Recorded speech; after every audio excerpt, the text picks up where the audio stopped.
10 años que desangraron a Colombia. Allá por los años 40, el prestigio economista colombiano Luis Eduardo Nieto Arteta escribió en una apología del café. El café había logrado lo que nunca consiguieron en los anteriores ciclos económicos del país. Las minas, ni el tabaco, ni el anil, ni la quina, dan nacimiento a un orden maduro y progresista. Las fábricas textiles y otras industrias libanas habían nacido, y no por casualidad, en los departamentos productores de café: Antioquia, Caldas, Valle de Cauca, Cundinamarca. Una democracia de pequeños productores agrícolas dedicados al café había convertido a los colombianos en hombres moderados y sobrios. El supuesto más vigoroso, decía, para la normalidad en el funcionamiento de la vida política colombiana ha sido la consecuencia de una peculiar estabilidad económica. El café la ha producido, y con ella el sosiego y la mesura.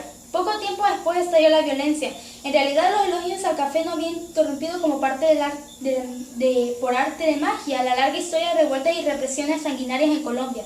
Esta vez, durante 10 años, entre 1948 y 1957, la guerra campesina abarcó los minifundios y latifundios, los desiertos y los sembradíos, las valles y las selvas y los páramos andinos. Empujó al éxodo a comunidades enteras, generó guerrillas revolucionarias y bandas criminales y convirtió al país entero en un cementerio. Se estima que dejó un saldo de 180.000 muertos. El baño de sangre consiguió un periodo de euforia económica para la clase dominante. ¿Es ilícito confundir la prosperidad de una clase con el bienestar de un país? La violencia había empezado como un enfrentamiento entre liberales y conservadores, pero la dinámica del odio de clases fue acentuando cada vez más su carácter de lucha social.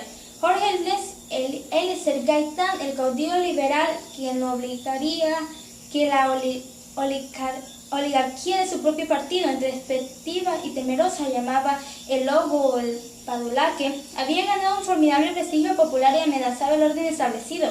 Cuando lo asesinaron a tiros, se desencadenó el huracán. Primero fue una marea de humano incontenible en las calles de capitales, el espontáneo bogotazo, y enseguida la violencia derivó a campo donde hacía un tiempo ya bandas organizadas por los conservadores venían sembrando un terror. El odio largamente masticado por los campesinos y su explosión, y mientras el gobierno enviaba policías y soldados a cortar testículos, abrir los vientres de las mujeres embarazadas o arrojar niños al aire para insertarlos a los puntos de bayoneta bajo las consignas de no dejar ni la semilla, los doctores del Partido Liberal se recluían en sus casas sin alterar sus buenos modales ni el tono caballeroso de sus manifiestos. O en el peor de los casos, viajaban al exilio. Fueron los campesinos quienes pusieron los muertos. La guerra alcanzó extremos de increíble crueldad, impulsada por un afán de venganza que crecía con la guerra misma.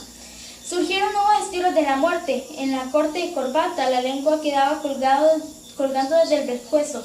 Se sucedían las violaciones, los incendios, los saqueos. Los hombres eran descuartizados o quemados vivos, desollados o partidos lentamente en pedazos. Los batallones arrasaban las aldeas y las plantaciones. Los ríos quedaban teñidos de rojo. Los bandoleros otorgaban el permiso de vivir a cambio de tributos en dinero o cargamentos de café, y las fuerzas represivas expulsaban y perseguían a innumerables familias que huían a las montañas a buscar refugio. En los bosques parían las mujeres. Los primeros jefes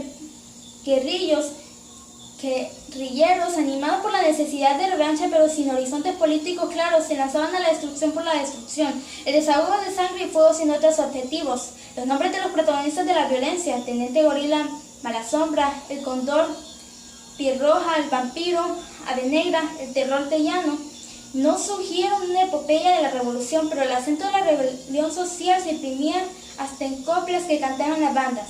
Yo soy campesino puro y no empecé la pelea, pero si me buscan ruido, la bailan con la más fea. Y en definitiva, el terror indiscriminado había aparecido también mezclado en las reivindicaciones de justicia. En la Revolución Mexicana de Emiliano Zapata y Pancho Villa, en Colombia, la rabia estallaba de cualquier manera, pero no es casual que aquella década de violencia nacieran las posteriores guerrillas políticas que, levantando la bandera de la revolución social, llegaron a ocupar y controlar extensas zonas del país. Los campesinos, asediados por la represión, emigraron a las montañas y ahí organizaron el trabajo agrícola y la autodefensa. Las llamadas repúblicas independientes continuaron ofreciendo refugio a los perseguidos después de que los conservadores y los liberales firmaron en Madrid el Pacto de Paz.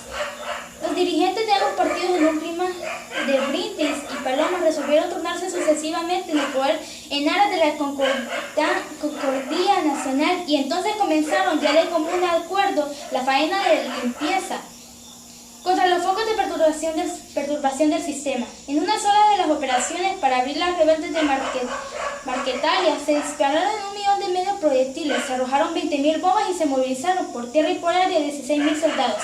En plena violencia había un oficial que decía: a mí no me traigan cuentos, tráiganme orejas. El sadismo de la represión y la ferocidad de la guerra podrían explicarse por razones clínicas. Fueron el resultado de la maldad natural de sus protagonistas.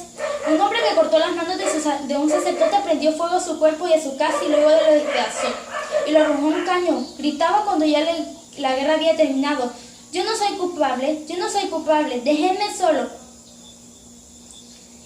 Había perdido la razón, pero en cierto modo la tenía. El horror de la violencia no hizo más que poner de manifiesto el horror del sistema, porque el café no trajo consigo la felicidad y la armonía, como había profetizado Nito Arteta.